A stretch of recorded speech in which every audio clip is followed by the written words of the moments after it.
putting up new buildings, not using the yeah. So the poles are still there? Yeah, that's effectively the only place if you want clothes and you don't have like a specialty place you want to go to, it's there, Walmart or Target. Those are the only three like bigger stores.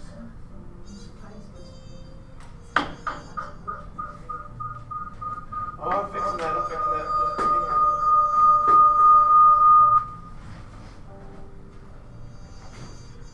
There. It's like I've got to do that first thing.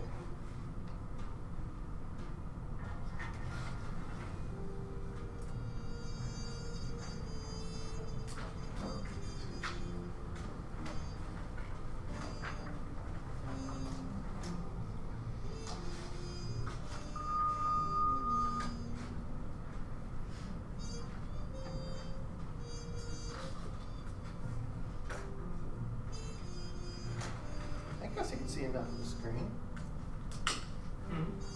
That's a better view of the screen.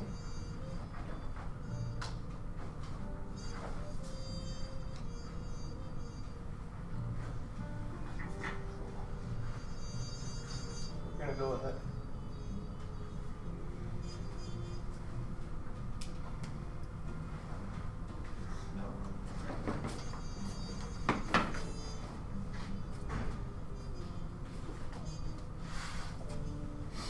I decided to finally just print off a thing and just keep my own. You didn't make one for me? I did not know. Okay, thank you. You're welcome. Well, I didn't know what font you wanted. I wouldn't presume and, embarrass you with the wrong typeface. I would prefer Comic Sans. Comic Sans is Oh, not yeah. available, unfortunately, on our limited choices. So what are these limited choices of which I can They are all city names because it's a special brother brand. Oh. So there's Helsinki and not all cities, places. Helsinki and Florida and I don't know, several. They're not great. Okay. Florida is maybe the closest to Comic Sans, but different presentation. It's a little bit casual. No, Yeah, she threw them in those. But then there's a whole bunch of bags. I had to put them on the side. I guess they've got oh, those are the. poppy seeds. They're either the sugar ones or the everything ones, which are delicious.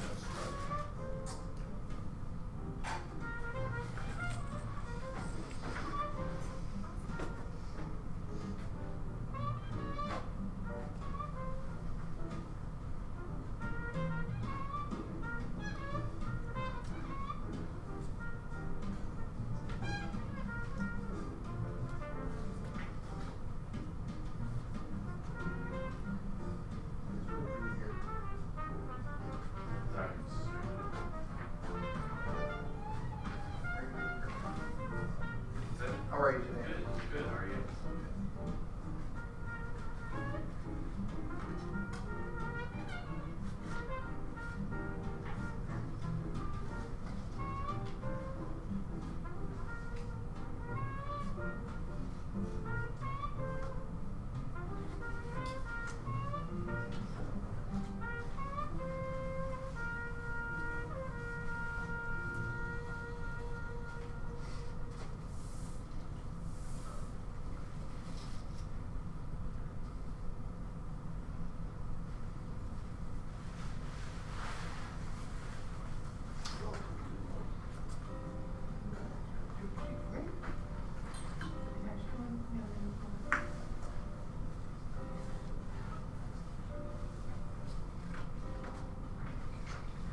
Then, would you like the guts button? Ooh, got We got buttons and magnets. it. And magnets. Very exciting. Uh-huh. I like that they use the same format.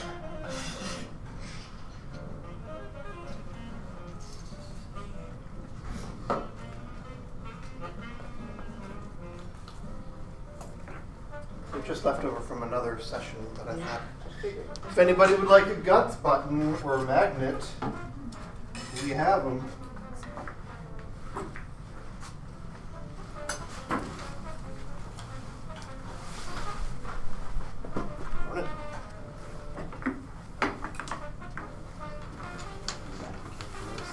I'm not necessarily advocating, but I am definitely making things available. Yep, the vector magnets. Actually, yeah.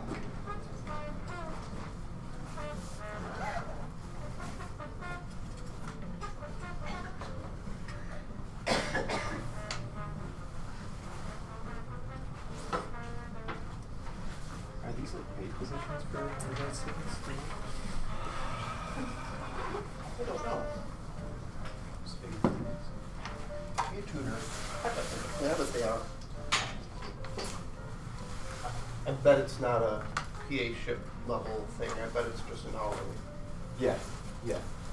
There's some good students that I have that I think would be good tutors, so There you go. resources for them. And they're hourly, they're volunteer tutor positions right now. Okay. But there are student staff positions that are paid hourly for undergraduate students. Yeah. The directors are PA level. Okay. Yeah. Okay. And I've seen awesome students in my sections. Man, there's a separate engineering program in engineering where they do get paid. ULC? Yeah. Yeah. For those that, I don't know what courses are part of ULC though. I know it's like mechanics, solid. They start with like math. Okay. So like they'll have calculus 2, 3. I don't know what the current offering is because I was really more when I was here the first time. But they kind of, they'll cover like all the classes off. The higher levels get a little iffy, but they still try to cover most of the core classes as long as they have someone who's willing to TA it, or not TA it, tutor it. Okay. They can. So like when I was there, I helped cover a bunch of the civil engineering courses that were hired. Now, I didn't have many people come to me. And you still got paid for it. Yeah, it was more, I was there for like statics, and if they had a civil engineering question, I was the person to go to. So I heard that they had like the course that I'm TAing right now, but I heard that through the grapevine that the TA or tutor is just not good. It makes me wonder, like, did this individual even take the course, or they just jump into it and fill the spot?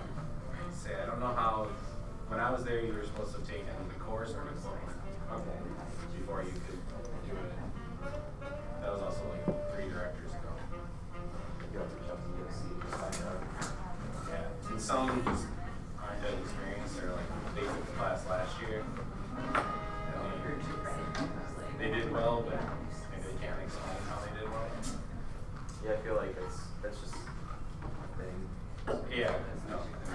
Like experience and When you're working undergrad, that's part of it. People are like, they're used to how the interview process. You went through that to like get a spot. But like how good you are at any one class. I know, How you honestly. interact with people. Because I've been You're gonna know biking that as and you continue like on. you don't Yeah, leave sure. that extra They, puff because I want to go to my They're office all to change. linked up to the other general So I did it. shooted engineering introductory classes. Now they're trying to do a focus one. Because they were getting asked questions that they don't know. 2 questions. Like I had one semester know where that I was we have a tutoring talk to. I would have people come in and I could answer their question. No. I had one See, I didn't lecture, either. they would come in, I had no idea what they were talking about. Separately. The teacher decided to do it Things all. like that. Was Is this new? topics that I. No. So It's there's been also around this, like, communication for a long time. I thought we were thing allowed going to. on too, We like, are. instructors Isn't that think cool? resources aren't I just went, I good. just You heard don't have because any. Marcus Cedarman is like the vice I think president. that's something. And I found out the president lives 2 doors down from me But I mean, it's in just my not the neighborhood. work, but how But, hard is it for the instructors to send in off, like, particular, they're doing these like learning sessions Yeah, or but like, listening sessions. they're doing It's on the something back. no other. But it's related to this, podcast which is company. fixed So, like, term terminal appointments. They So came trying to get to me feedback before from the test and people were asking all how- these questions, I'm like, I have no Because there's a idea lot of, what you're especially talking in about. teaching, I will I would try to imagine they figure get hired this on out. fixed term terminal, which is Yeah, it's, you know, shitty. right. So I think Yeah. that's one area. These are to topics focus on that right now. never came And I up. thought, I still don't really understand what the difference between it's open to big everybody, not just, Oh, because yeah, that's people like don't the even know rate how of to do change it. of a So you can take or those something. Yeah, I don't, because they were talking with the respect Anyway. to series, and I'm like, I don't. This is my first time I've never promoting seen this since that beginning. Congratulations. Like, Feels very exciting. Beth Myers. Yeah, it was cool. She She did had a that little at the meeting, it was like their monthly It was meeting. very confusing. One of the things they But did the higher is we agreed to the donate exponent some is money on to the term, the faster Chicago the change occurs. Didn't get a function, but That's- and that's like just what I'm sure there's like other stuff. Yeah, that's more than I. Tell your friends. Huh? Like, they had some references there, but I didn't have access to that textbook. None of us knew they were using a different textbook than everyone else. It's not like that printed packet that you picked up over that phone. So it's in my defense for them, but like everyone else was using. Quite the- unusual. I can't remember. We've what got it was like. class coming. Give it a few more minutes, Yeah, yeah. it'll get. Yeah, Thomas's or something like that. Dude, that's good help, but- Another thing I was gonna add. Yeah, my I like favorite the thing ones is they have a before it, tiered which is dues one I membership use. thing, so it's based on your salary. Because not it has just a few like more what's like in it. concrete applications. Because Which one was that? Sliding I scale. don't remember. It was like black. my girlfriend was in his local, he's no And, longer an employee. like, they were switching in hours it anymore, just as I but it was went like into the same tutoring. amount, no matter how much you make. So like, And you know, $50. the newer book had some better 30,000 laws versus and $50 at but the other book had better examples, like how stuff is Thanks for the actually. bagels. Yeah, Was I it had like bad the that I printed still- PDF version that we had to pay like Hey, $12. here you are. Look, I got you back. Of course I'm gonna. And it was trash. John, how you doing? Like all of it, 4 Good. explanations, everything. Yeah. Is that you? No, Okay. Maybe what- I want to leave it up to them for a while. Somebody I just remember being there like, Who do we know is I from- feel very useless. It's not me, but I love it. microbiology or some biology. But I feel like From the as a haunted tutor, houses it's and kind stuff. of, That's gonna be the case sometimes when you have students that come in from a different section. yeah, especially when there was. So people not in science And is the appreciate that. Frido is that like a Like, if you're real trying to thing, or change did stuff they just up. make that up? Like it's the spook. I mean, it the sounds spooko made up. con- We could probably I test was it. always, or I was given Ask like them a about Yeah, if it. only there was some way we could look something like stuff that, up. that I was paid for, so. Do you do that? I do that with my students all the time. Oh my gosh. Not knowing How there was would we something find that out? Who can add that to the bottom of the activity sheet? Yeah. It's almost as if we have I information. remember Mrs. James, You it's might my get first some time here. of dealing with something like that. Mrs. James, did. second I grade also teacher. think I don't see I would keep asking her how to spell something. She would say, like me and "Go use the Oh, I dictionary." just published I was it. like, Okay. I think I I might. knew how to spell it. Yeah, I haven't To look it up in the published dictionary. I mean, fair, I but didn't need to ask you how to you spell should it. at least sound out. Problem I solving. figured I maybe- didn't say it. Maybe It that sounded was like your that. request was not accepted, but I saw Just there's- thought it There's other really page loudly. that show up. Yeah. Does your front page talk about lab 2 at some point? Yeah, come on. Lab, yeah, it has like welcome with a picture on it. There's only lab so one, many lab ways two. to pronounce Yeah, the letters. something with sound. Exactly. Yeah, that's it, yeah. Okay, yeah, then. I was so proud of that, like, So there were. embedding that photo with hyperlinking all the different pages. Oh, I was getting into it. I spent so much time on that. Yeah. But I have a different motive too. I'm trying to, I'm talking to the instructors to implement my Canvas page as like the Canvas page for the course. I'm not sure. So I'm really trying hard to like impress them. So even if they don't like everything, if they take the outline and change stuff off of it, just so it feel useful. Yeah, yeah. I have students that are like, oh, I wish I had a class that was designed like that. I'm like, no, that's why I'm doing it. Like, so empowering. Definitely a worthwhile. Oh, and there's this like massive Canvas database too.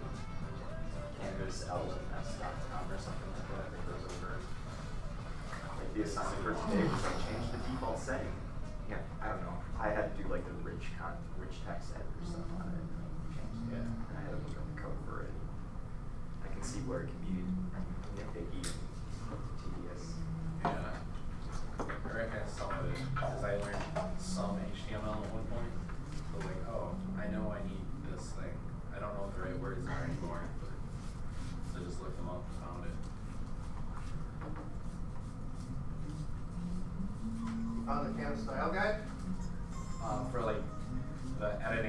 I wanted to make the colors that I was putting on my thing match the sidebar, so it's actually one color scheme and not random colors.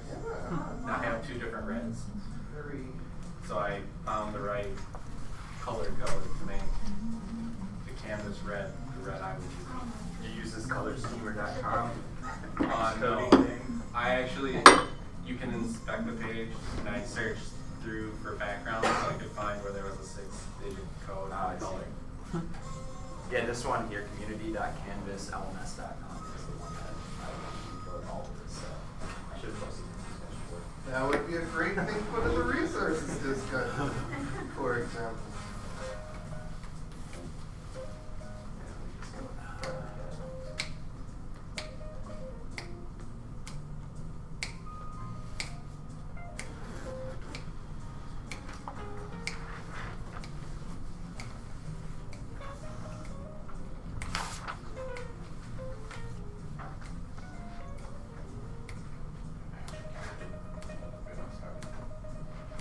One of those ones? Well, back to the office. Just not back to the office. That has no time to use, it's really complicated, right? So you- Close everything, walk down.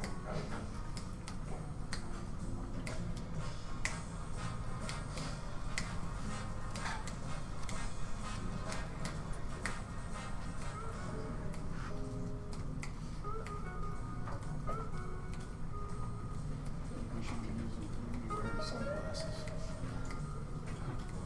Well, but then we would have gotten a much different sound. It doesn't match.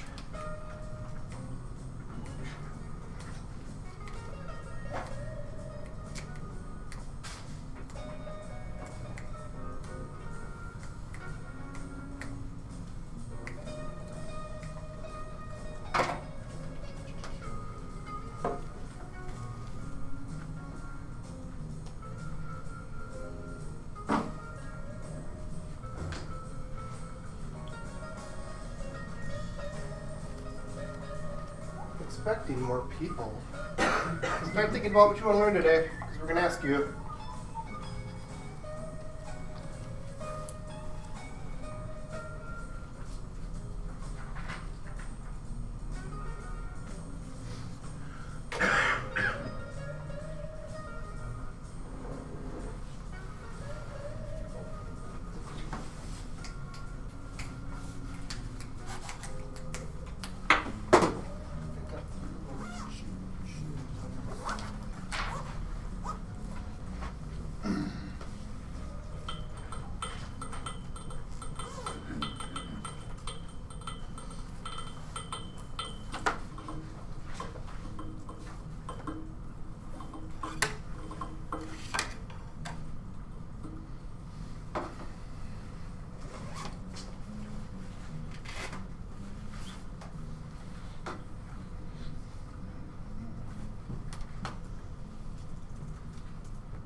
So welcome to the Active Teaching Lab. And today we're talking about Pressbooks. No, today we're talking about personalized learning. Wednesday we're talking about Pressbooks. What is a famous book? If it's Tuesday, we must be in Stockholm or something like that. Too many labs. Wow. All right. Today we're learning about there you go. We're gonna do this. So what do you want to know about this?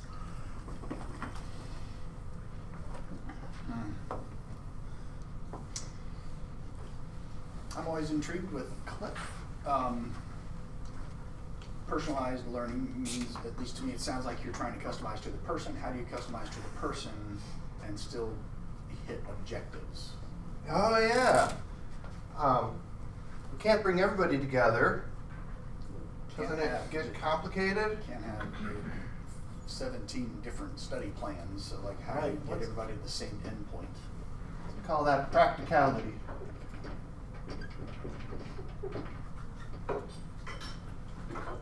Andrew. Yeah, so I'm interested in the kind of the bullet point that's already on the activity sheet. How do you do personalized learning at scale? Like whether there's any tips and tricks to that, or success stories. Great. Build enough practicality down to scale. Angela. I'm just here. You're just here. Hannah. I guess I'm wondering today, personalized learning for more something like a review session or not like a primary thing that you have control over, like a lecture or the class content. So, how to do it in a small way to start? Or Like if, say that again. Say it a little bit so more. if you are a TA and you don't have as much control over the entire course, how to incorporate personalized learning into something like a review session.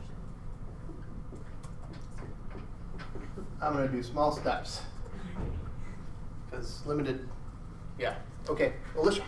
How to convince the professor that you don't have much control over how to implement personalized learning, because they would probably see it as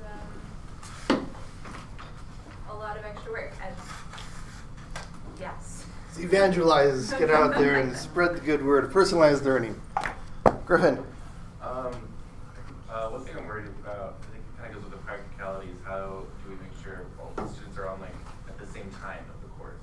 For example, if they're on their own learning path, how can we find a place where they can all interact and know that they're at the same part of their project? All right, I started writing down equity, but you're talking about something a little bit different than equity. Like benchmarking kind of, or Yeah, kind of like check. Having Great. yeah, checking points.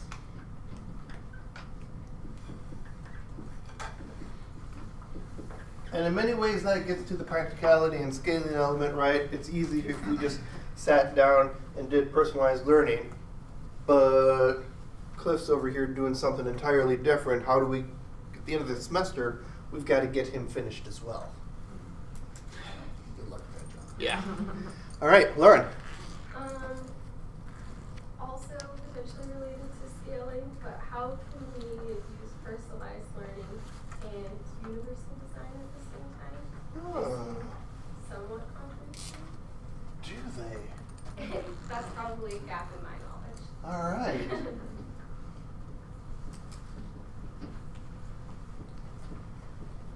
Overlapping with universal design for learning. Good. Ed.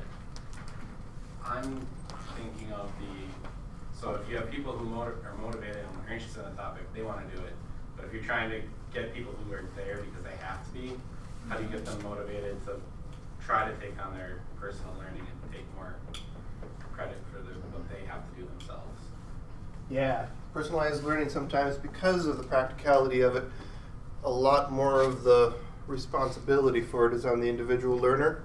And if you're not motivated, very good. JT. I'm just here to. Okay, Mike. I'm good, thank you. All right, Margaret. I'm Margaret. I support John in the Active Teaching Lab. I'm a grad student at the iSchool, and I guess I'm curious about how you might design a rubric. And maybe this goes back to practicality. How do you weight some of these things if you're giving an option for some personalized sort of boutique learning how do you create a rubric so that all students are graded despite what they may have submitted for their assignment, you know what I mean?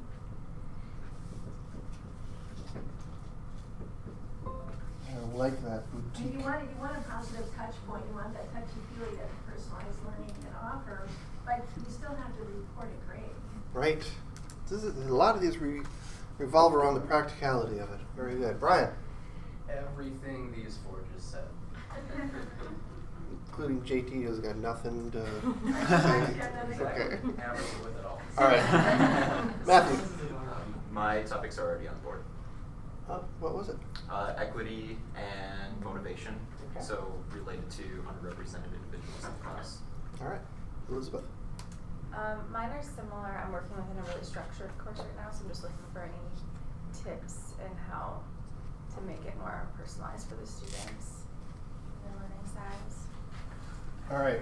That's good. That gives me small steps within existing structure. Or structures. And that gets back, I think, a little bit more to the, I don't have a lot of power in this class, so how do I do it? Good. Lee? Yeah, I think I'm interested to know more about the how we can do it effectively. And also I'm interested in the issue of addressing equity and motivation as well. All right. Very good. Emily? I'm just learning about what it is. All So right. start at the basics. Well, what is it? Good. Well, I'll put that down here too, so we don't skip over that.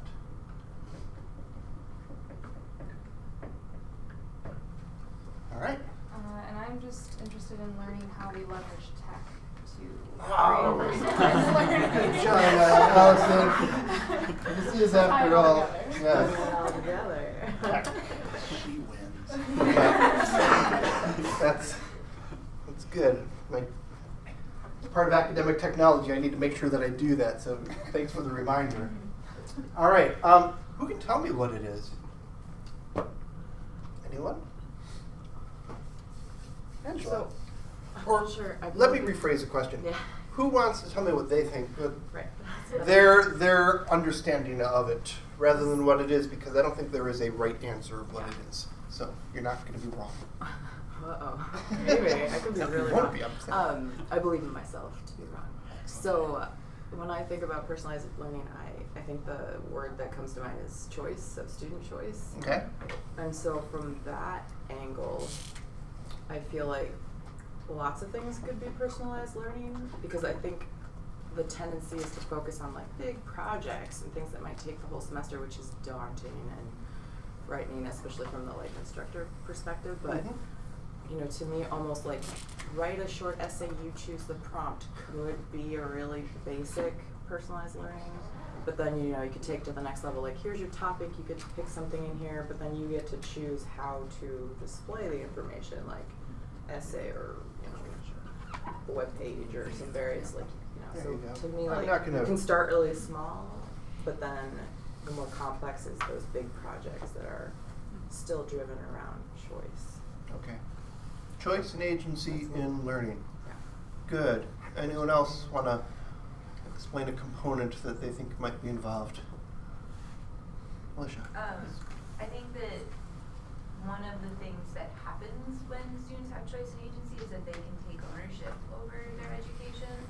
So I think one of the takeaways of personalized learning, not one of the like things that you do, but one of the takeaways that students get is ownership. Ownership or responsibility. Good. Margaret? Kind of goes along with that, and that's positive sense of self-efficacy, which there's so much research on that in education, but it's basically what you're saying is that a student is motivated when they have a positive belief in themselves and their ability to achieve the desired results. And that's sort of what a lot of educational theory is based on. But my second comment would be on technology and language learning and instructional methods. Personalized learning, I think, ought to incorporate multiple learning styles and instructional methods. So self-efficacy and instructional methods.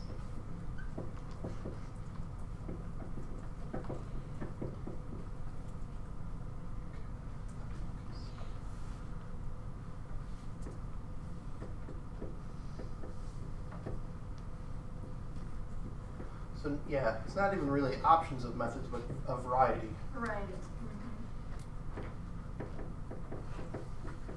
All right. What does variety of methods sound like to you, Lauren? Variety of methods, multiple means of methods. I mean, it could be either in like how you present information, Yeah. or how you assess students' learning. So a lot of these are universal design for learning, the multiple means of representation, multiple means of engagement, giving people choices, giving them options, representing things in a variety of ways, assessing in a variety of ways. And that's generally a lot more work for the instructor, right? Unless we harness technology. Even then, it's still a little bit more work. In the good old days, we had apprenticeships, right? And you worked with a master cooper or whatever your discipline was, and that person, the master crafts person, would say, "Oh, Allison, you're not quite ready for the silver work yet, so you work in nickel, or you just tend the fire at this point," or whatever, right? And it was sort of, as the master crafts person, I could say, "You're not there yet, work here," and I could very easily say, "All right, you can do this," and Emily, my other worker, "You're ready for copper right now, so but not silver, and I'm not going to let you do a teapot yet, so you're just working on kettles." And we could just sort of personalize that because I was able to say, I can see their work, I can see where they're at. All of a sudden, child labor laws come into place, and all of these factory workers are now in the classroom, and the teachers there are like, "Oh, crap, what do I do with all of these people? I've got 30 people where I used to have 10, and they used to be brothers and sisters, but now they're all at the same level. None of them know they can barely start a fire. How do I do this? What do I do with this?" And that's how we started having standardized, let's bring everybody along at the same pace. First, we're all going to learn how to do the fire, and then we're going to learn how to do the bellows, and then we're going to learn what the tools are called, and then we're going to, on and on and on. And for the most part, developmentally, it works. It's manageable, right? Fun fact, toe the line. Who knows what that means? Toe the line? Toe the line. Come on, Cliff, toe the line. Like toe the Like company in line. racing, right? You're towing the line, you're getting your toe up to the line, get ready to run. I don't know. I think I've heard it's of it before. TOW. Is it? I don't know. I know it means like, be a good, like, don't step out of line sort of thing. All right. Maybe. In the classroom, rows and desks, whatever things, outside of every desk, a little piece of tape on the floor, a little mark on the floor. You had to stand up and recite to me what you just learned. So toe the line, and tell me what I just taught you, or what I just had you memorize last night. What are the tool names? Da-da-da-da-da-da-da, and the hammer is da-da, that was it. And we had to do it that way because we didn't have any technology to sort of say, all right, in your discussion forum, do da-da-da-da-da-da, or take the quiz at your own rate, or a lot of the technologies that we have right now, go check out the readings, watch the videos. It allows for a lot of opportunities and a lot of options and resources that they didn't have before. So it was like, I've got one book, it's the teacher's manual, teacher's book, and I have to convey all of this information into your heads. I'm going to read it, you write it down, and then you tell me what it was, or you memorize it, and you do it later on. You respond and recite. Recitation is a big part of the assessment.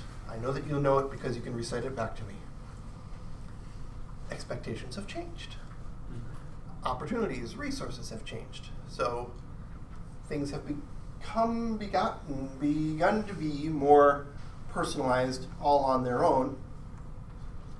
But it's still, we're in this format where You're all the same age, you're all in kindergarten at 5, and except for, the odd one that's 6 who skipped kindergarten, and she's trouble because she's got new ideas and isn't following along, is bullying the other, I don't know, all of these things that we have to deal with.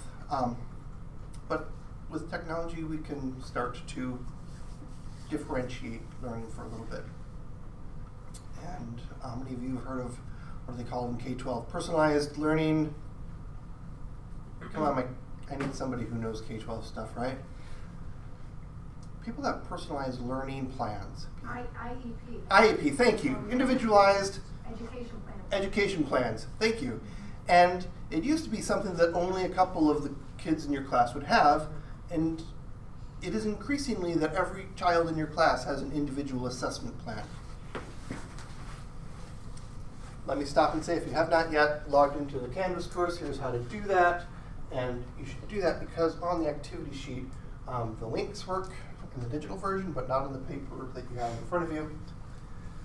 An IEP, an individualized education plan, which is very similar. Yes? I didn't mean to interrupt you, but I want you to know that in public, the IEP is just dreaded because they think if every student in K-12 has an IEP, how much time that takes, because the IEP involves what you're going to say, but it really requires one-on-one, an administrator, a teacher, a school counselor, and other resource professionals. Often the parent. Well, of course, the parent and the student. So imagine doing that for every kid in K-12. Well, wow. So it's really dreaded, but I say probably 25% of the kids in K-12 now have an IEP based on all kinds of different factors, all with the goal of learning outcomes, right? Right. It's just not practical. And it certainly is more practical than it would have been 10 years ago. Mm-hmm. Because now we've got all of these different parties that are involved. We can at least send them emails or get them all involved in, and I'm sure that there's IEP software out there that everybody can log into and track where everybody is. Angela. I believe historically it's sort of analogous to McBurney type situation. So it's traditionally like students with disabilities, especially something like they need a particular type of chair, though, like, so it was usually started more for extreme cases, but it's cool that they're starting to do it for more students, and maybe there's a way to have like a less intense, because I think it would also, like, you might have medical professional involved because the parents needed a way to convince the school that my student needs this, and so they'd have to like call their doctor in. So for a lot of people it's really stressful. It was often special needs kids, and then they would have that label of like, oh, that kid needs an IEP. But since public school is supposed to, everyone has the same access in theory, some people have to fight for that because it can be really expensive to get this sort of stuff, which understandably makes it difficult for school districts, but they need to work with people. So yeah, but I didn't know it was expanding out to more students, so it's kind of... I think as the ability is out there, as the technology allows for it. So for example, the first place that it expanded was to the gifted and talented folks.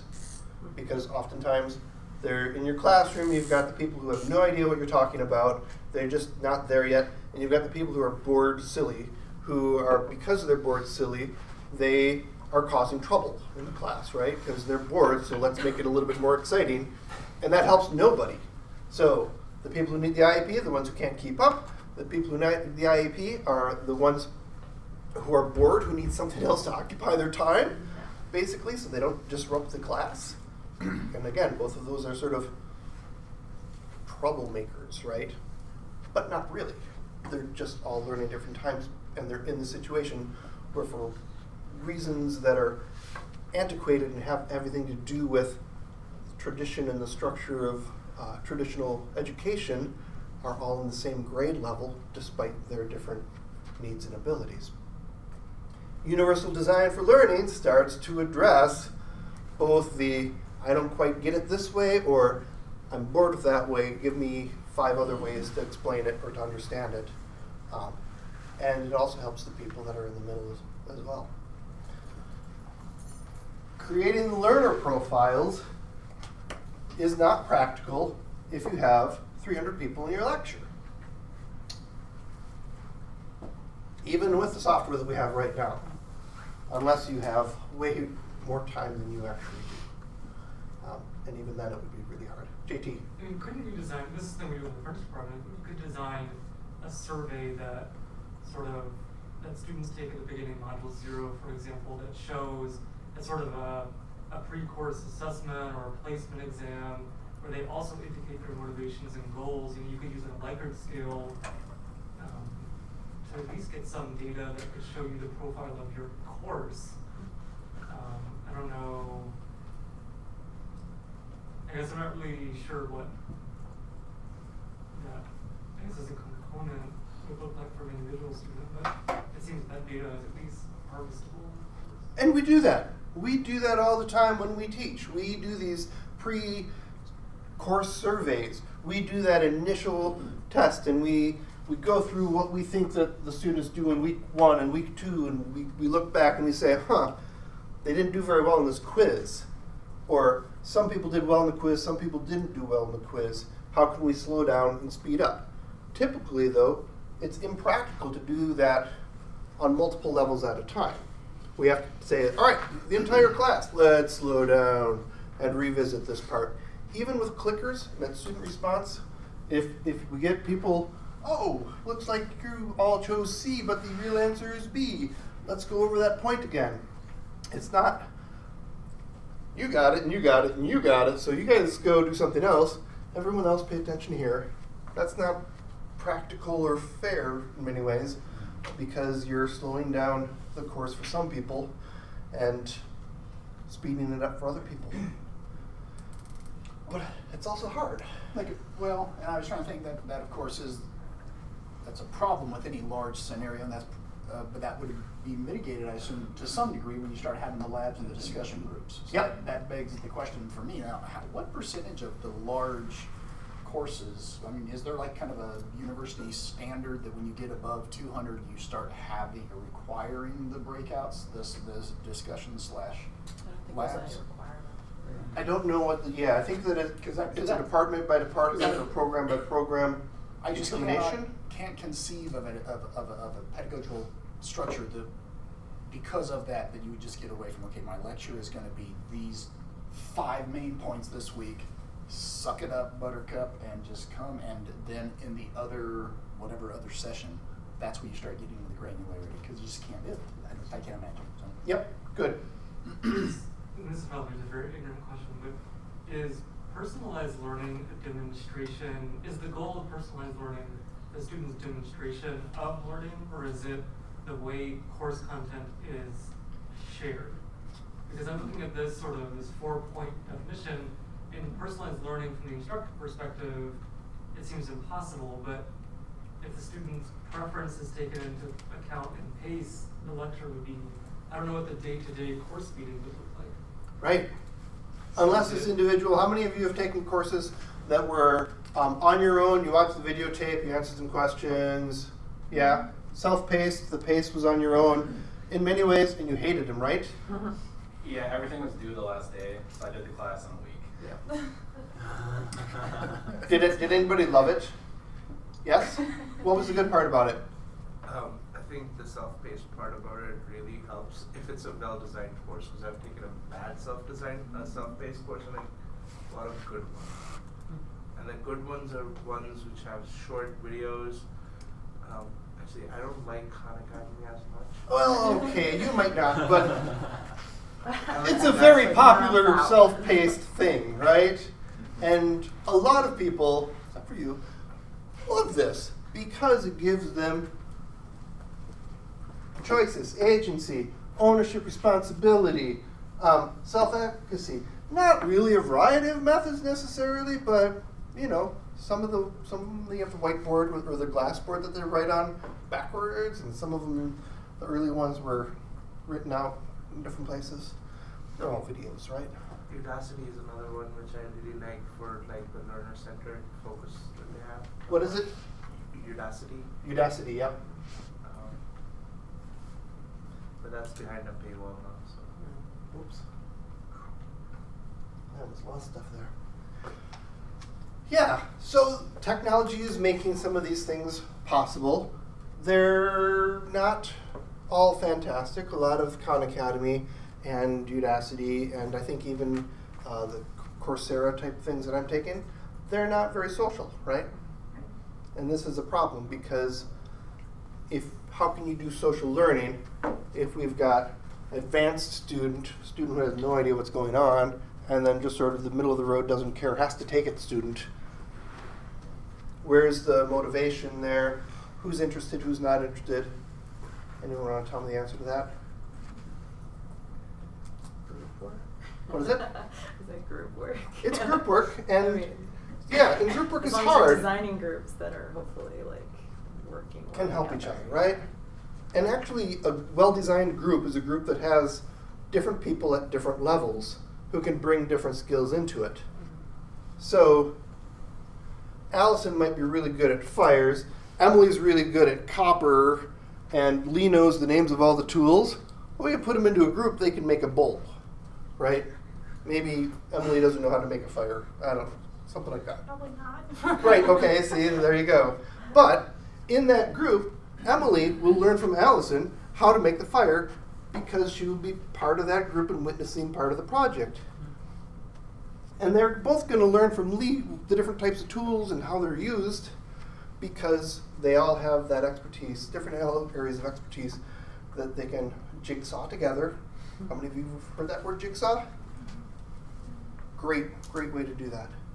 They can bring their personal strengths in, ideally, become experts or bring some expertise into it. Who likes to be in a group where you have nothing to add? You got nothing to bring to the group. You're just going to learn from all of the smarter people in the group. Group work often feels that way. But if you can design a group project where it's like, hey, you're a video expert. We need a video expert in this theoretical physics thing, which maybe you're not an expert in theoretical physics, but you can at least, I've got the video. I've got your backs, everybody. And then you feel good about it. And in making the choices about the video, you're going to learn about theoretical physics, at least a little bit. Does this make sense? Margaret. I just want to add to that. We see this often in public education as sort of problem-based learning, or I have seen it at the university level where a class will reach out to a community partner to solve a real-life problem, and then that team is provided resources in terms of campus resources or professors or engineers and statisticians and artists. They have these available to the team, and the team has to decide what role each person is going to play, and they get to design their own assessment instrument, like how are we going to be assessed. And so that's a big responsibility from an instructor's standpoint to give that kind of ownership to the team. But I think when the learner has motivation, and you ask them, design your own learning and tell me how to assess you, they're pretty motivated to set the bar high because they believe in themselves, right? And they think they're going to solve the problem. So it's a lot of work on the front end, but I think you get a lot of engagement. And just to emphasize what you said, if the project is a real life, real problem, and they're doing something, they're not just wasting their time spinning wheels on your dumb practice problems that have no real life application. They're out there making the world a better place. It's a thing that a lot of people like to do. At least to get the thanks for helping me make my place a better place. Now, little quick caveat, the difficulty with community-based work is that oftentimes, historically, academics would come into the community and say, here, you have a problem. My students will solve it for you. And it ends up wasting everybody's time. They give them, solutions that are ignorant and don't help fix the problem at all. And so it actually turns people off to community-based learning. So community-based learning, the Mortgage Center on campus is very good. They've learned a lot of lessons on how to do this well, and we can guide you through that. And every time I hear a story about community-based learning from somebody who's really good at it, they tell the stories of when I started, I made a lot of mistakes and alienated some friends in the community that I thought I would help. But real problems, authentic problems are good. Now, what is a good problem for your students? Problem for the students? Yes. What is a good problem for students? Cliff. I'm sorry, I don't mean to call you. Oh, Anyone? No, it's good. Maybe they can feel that some part of it is easy, but some part of it is challenging. Okay, That's great. good. The levels of challenge, good. On what topic? What's a good topic for all students? That's a trick question. Depends on, like, Yeah, it depends. How arrogant for me to say, oh, I've got the perfect problem for you all. This is one problem that I've been working on and I can't solve. I love it. You're going to love it too. It's going to help my research. Yeah. You're That's gonna so love me, you guys funny. can help me out. I feel like we're kind of getting to like assessment rubrics a little with thinking about problems, and then also how you assess that someone reached whatever goal you've set in terms of learning. And I guess this is sort of a side question, but has anyone done like personalized assessment?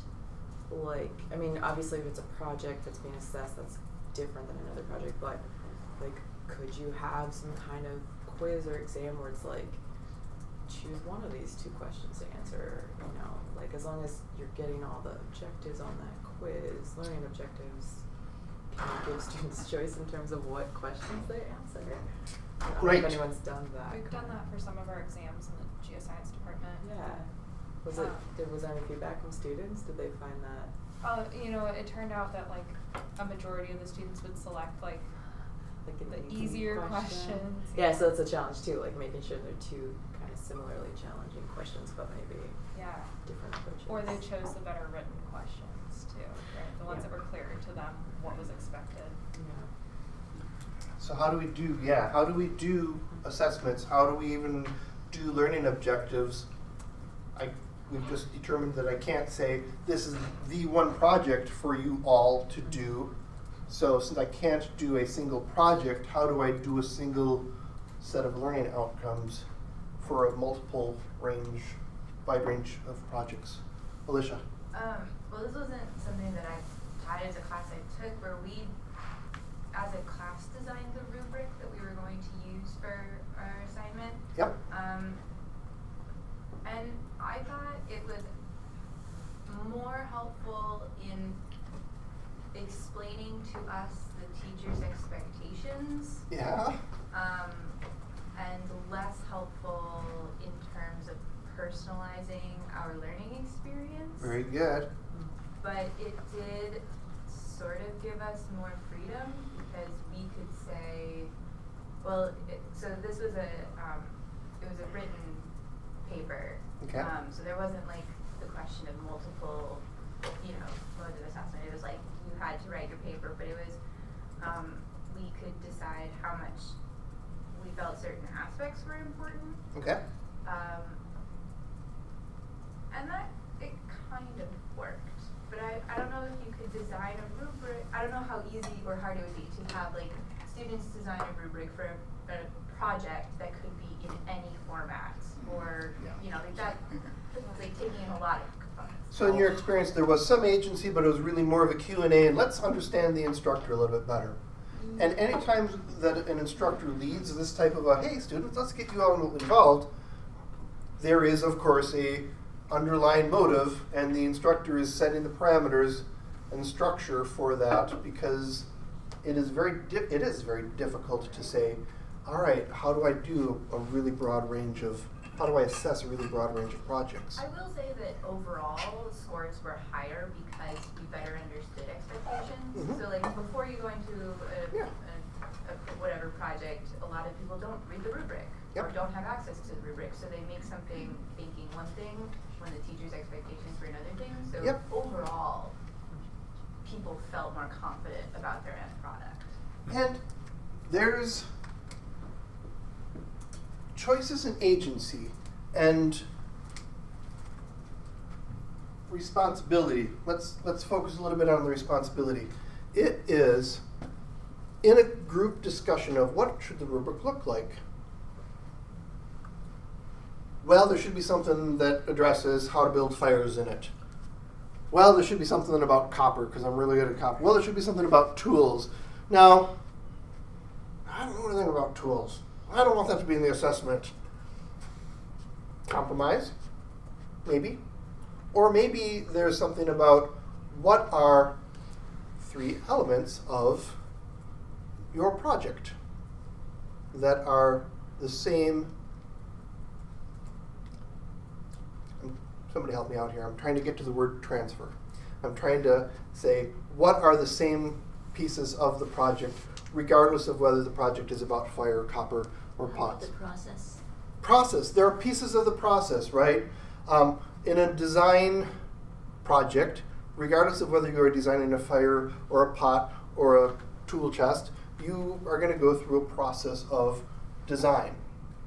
So, if the rubric is about the design process, or at least a piece of it is about the process, and a piece of it is about executing the process, and a piece of it is about how do I quality assurance something, how do I check, how do I assess whether I've done a good fire, or whether I've done a good pot, or whether I've done a good set of tools, curation. I keep changing your project, I'm sorry. All of those, 3 things can be part of it. Design, execution, whatever. Those 3 elements can be broad enough on your rubric, right? Hopefully. And if we start saying, class, what are the parts that we have to have in the rubric? We're going to start learning more about each other's areas as well and say, oh yeah, collecting the wood and collecting the tools is all part of the same process. And that gives me a better understanding of collecting. Or, I don't know, whatever the different elements are. I'm out of my range here. Does JT. this solve the scale issue? This Because is, if you've essentially established a clear assessment strategy for the end of the semester, then what's the problem with scale? right, well, at this point, if you have good projects or problem-based things, if the structure is good, ideally, its scale is not a problem because I can use that one rubric regardless of what the project is.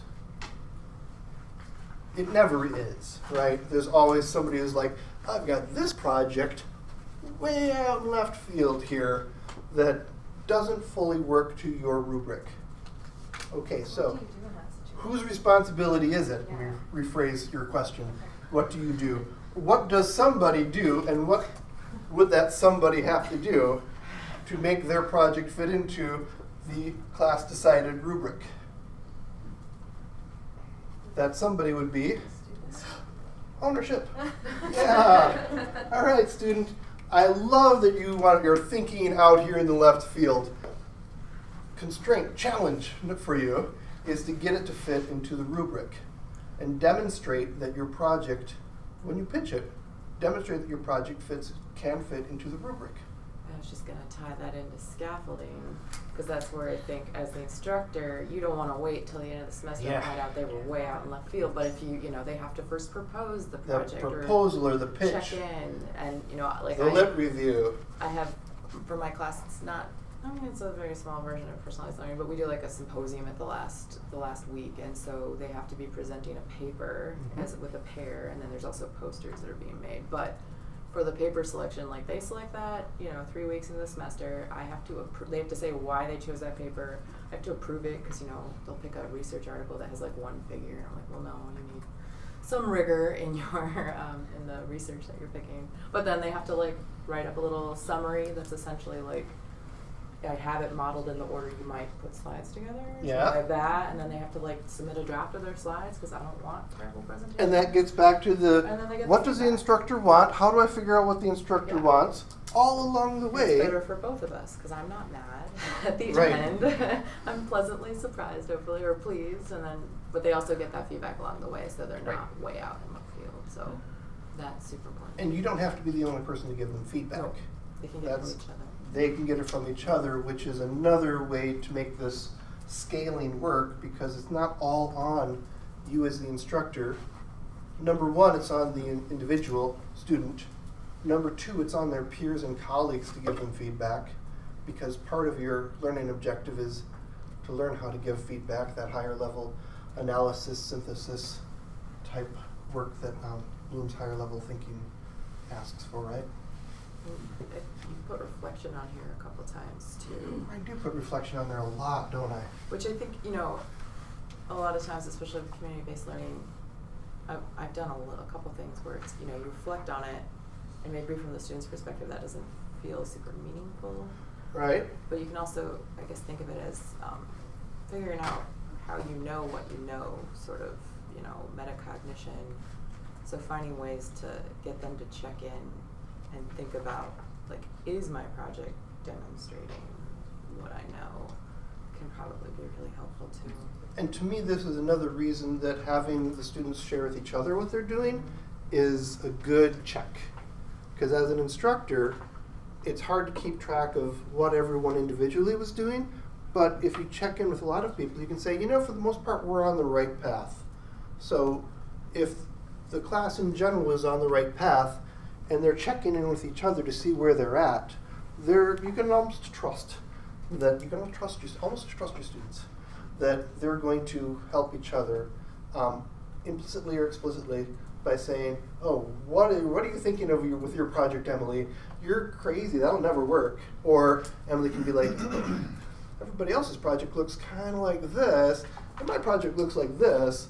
I should have a check-in with Angela to see if what I'm doing is okay.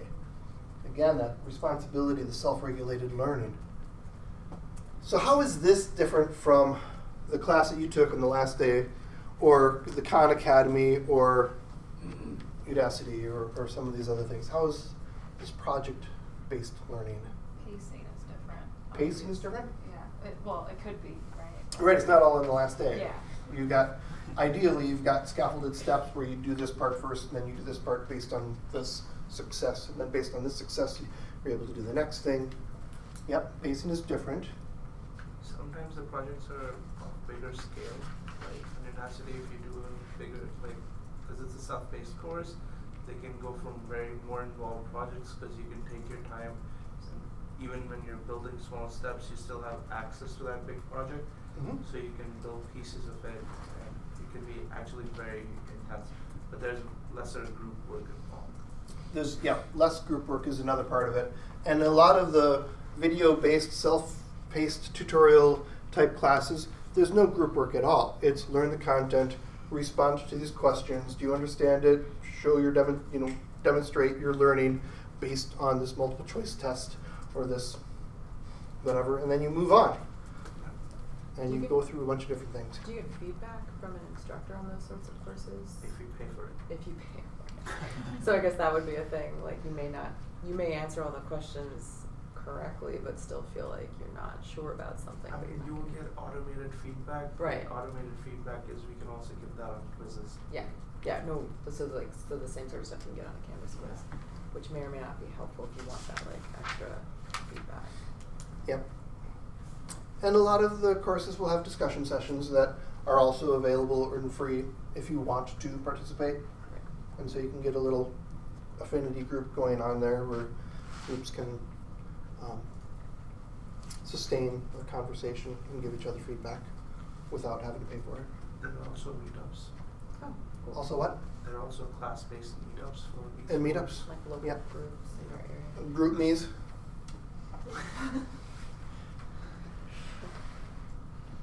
All right. Any other questions on what we've been talking about so far? Help me think about what we've done here. We still need to talk about small steps and existing structures.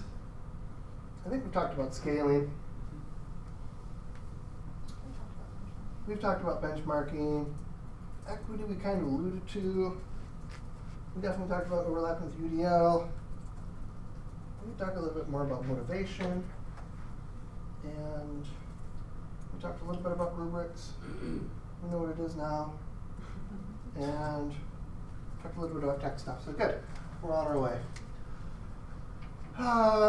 Small steps, evangelizing, and motivation. And let's see.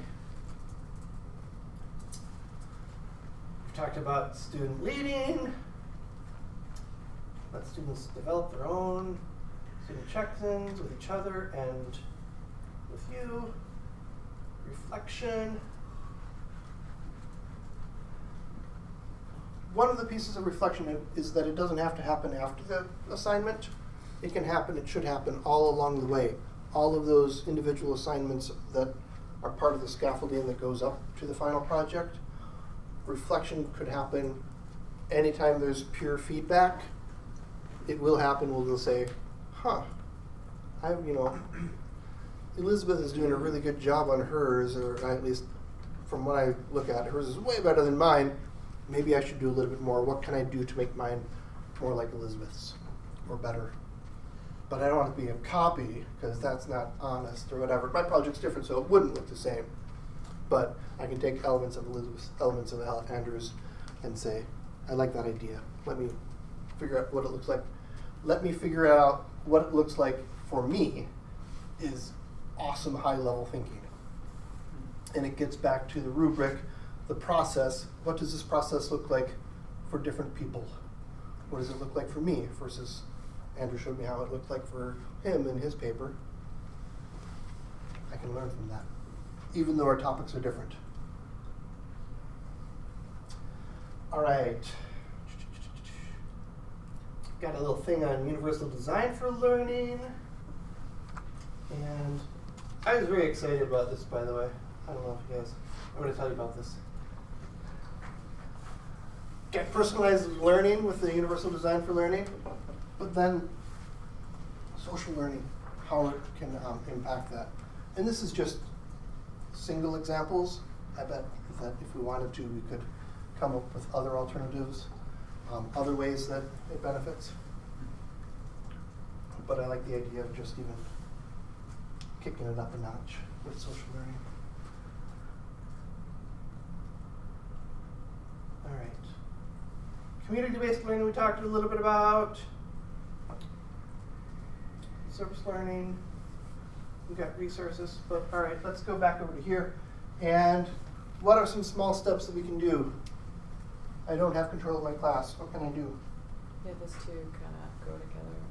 Evangelizing. I know there were a couple TAs that were curious. Has anyone tried to talk to the professor or instructor in charge and sort of, has anyone been successful in getting something tried out? Or even my guess is that if you say to your professor of record, I'd like to do this extra. Right, if you take on the burden. Right. Or I think you should have a personalized learning thing where everybody has their individual class, project.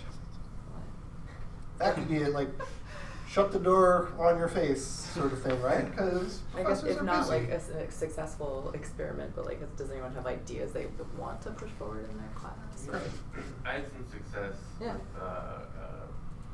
my instructor, well, not my instructor on record again. Yeah. And I was I wanted to reformat the learning objectives for the class.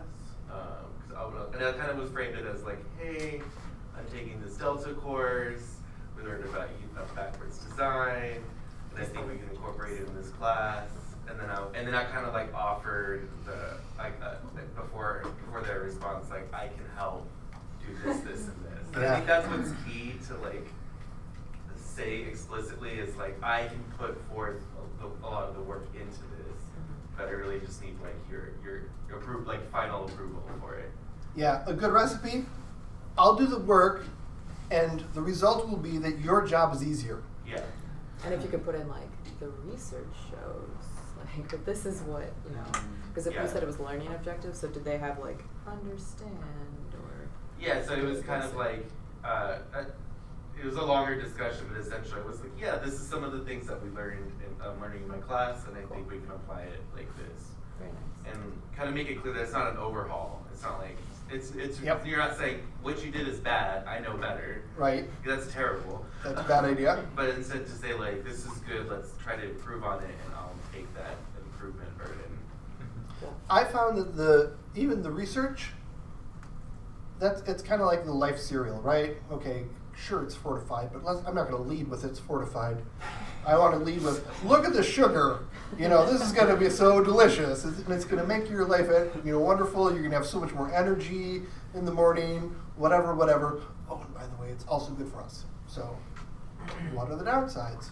And I'll do all the work, at least, or I'll get things going. And I'll leave you with a course that will be easy for you to do, that will save you time in the future, because the students are taking responsibility for their own work, and they're helping each other with the work. And I've got this rubric designed that is flexible, and it might need some iteration, refining, but it'll be a good rubric. I think what's essential too is just thinking of the timing of like where if you like want to ask the professor to integrate new content, you wouldn't want to do that like the week of or Next the week week. before, maybe even a month before. I mean, you ideally want to do this when the course is getting set up as well. And in some ways you have to do it before the course is set up. Or take it on for, all right, I TA'd through the course and I have some ideas for next time that you teach the course. Hopefully I'll be part of that because I need money to finish. But it could also be something like, let's not do it for the whole course. Let's just do it for this chapter or this unit. Let's do it for this element that's going to go through the whole semester. That's the ideal one, right? A small thing that is revisited throughout the semester. That's the way to I'm taking ukulele lessons right now. And one of the things that we're learning is Pachelbel's canon. And there are, I think, 9 versions of Pachelbel's canon that we are learning. And the first version that we learned 2 weeks ago was like the most boring version of Pachelbel's canon that you could ever imagine. It wasn't even like the right cadence or whatever. But then last week, we did 2 notes at a time instead of the ding, ding, ding. Yeah. So, but every week we're going to revisit Pachelbel's canon, and in 9 weeks, I'm looking forward to actually playing a not embarrassingly bad version of Pachelbel's canon. And it's a great distributed learning. It's scaffolding, building on the notes that we learned the first week of class when we played that really terrible version. It's all of these great things. We're doing it together as a group. So there's some social learning. And it's a small thing. It's not a big part of the class. It's just one little application where we revisit over and over the same things. And doing one small aspect of it might give you the opportunity to test that and see if it's successful, Yeah. and then maybe prove to your instructor, hey, look, this worked. Let's do more of it. Yeah. Or it was easy on this one. Can we expand it now and do twice as much next time? Yeah. Yeah. Which I think is really helpful because I think when people, like professors in particular, are thinking like, oh, I got to redesign this course, that's overwhelming because it's a whole course. Yeah. But if you can, because you don't have to do the whole thing in one semester, you can definitely do little bits over multiple semesters. So it's a really good approach too. How many of you are familiar with Rogers Innovation Curve? Where is that one? There it is. Oh, yeah. All right. So this is kind of my favorite part of this is the laggards, right? Anytime a new technology comes out, there are always the people that are like, I'm going to buy the first $12,000 pair of Google glasses, right? Or the Apple Watch, or you name the innovation, the technology, right? There are these people. The bleeding edge, right? They will deal with bad software because it's cool, whatever. Early adopters are the next group. They're like, oh, Emily's got one. I'm going to get one too, because she's sort of, if she can do it, I can do it. I want to be there too. And then there's this area called the chasm. And with the chasm, in order to get the next set of people to be like, okay, this is good enough, it can't just be Emily who has it or Emily and John who has it. It's got to be Emily, John, and Cliff. And then sorry. And Andrew will say, oh, enough people have it, it's tested. I needed that social proof before I'm going to spend my hard-earned money on it. This is what you're talking about, Allison. The instructor has to say, oh, I see that it worked, and my colleague down the hall has a TA who's pushing that as well, and it's working in that class too, so maybe it's a thing that we can now invest in. Because I want to be safe, right? And I want to be ahead of the curve. I don't want to be the majority group. I want to be, cutting edge, because I can impress my chair by saying, look, I'm not a laggard. I'm not just hanging on to what I'm doing until I retire. You can't make me use Canvas. I was going to say, where's Canvas on here? Right. I feel like we keep hopping backwards. We brought this out during the transition. What does campus look like here? But yeah, we've got to build that social proof in order to get people there. Alicia. So if you are TA for a professor who is in the late majority / laggards category, the further end of that scale, this kind of gets to Hannah's question of like, what are the small steps you can take in a discussion section or during your office hours to do something, because you don't have control over assignments, you don't have control over the assessment of those assignments. Yep. You only have control over how you help the students who want to be helped. Yep. And anytime they smell something on this side of the curve, they're like, no, I don't want to do that. That's too confusing, too much chaos for me. Just let me peacefully retire. Ideas? You have to take the burden of introducing them to the technology and showing them that it is stable. Like, I introduced a new piece of software for queuing. I have to take the responsibility of whether it works or fails.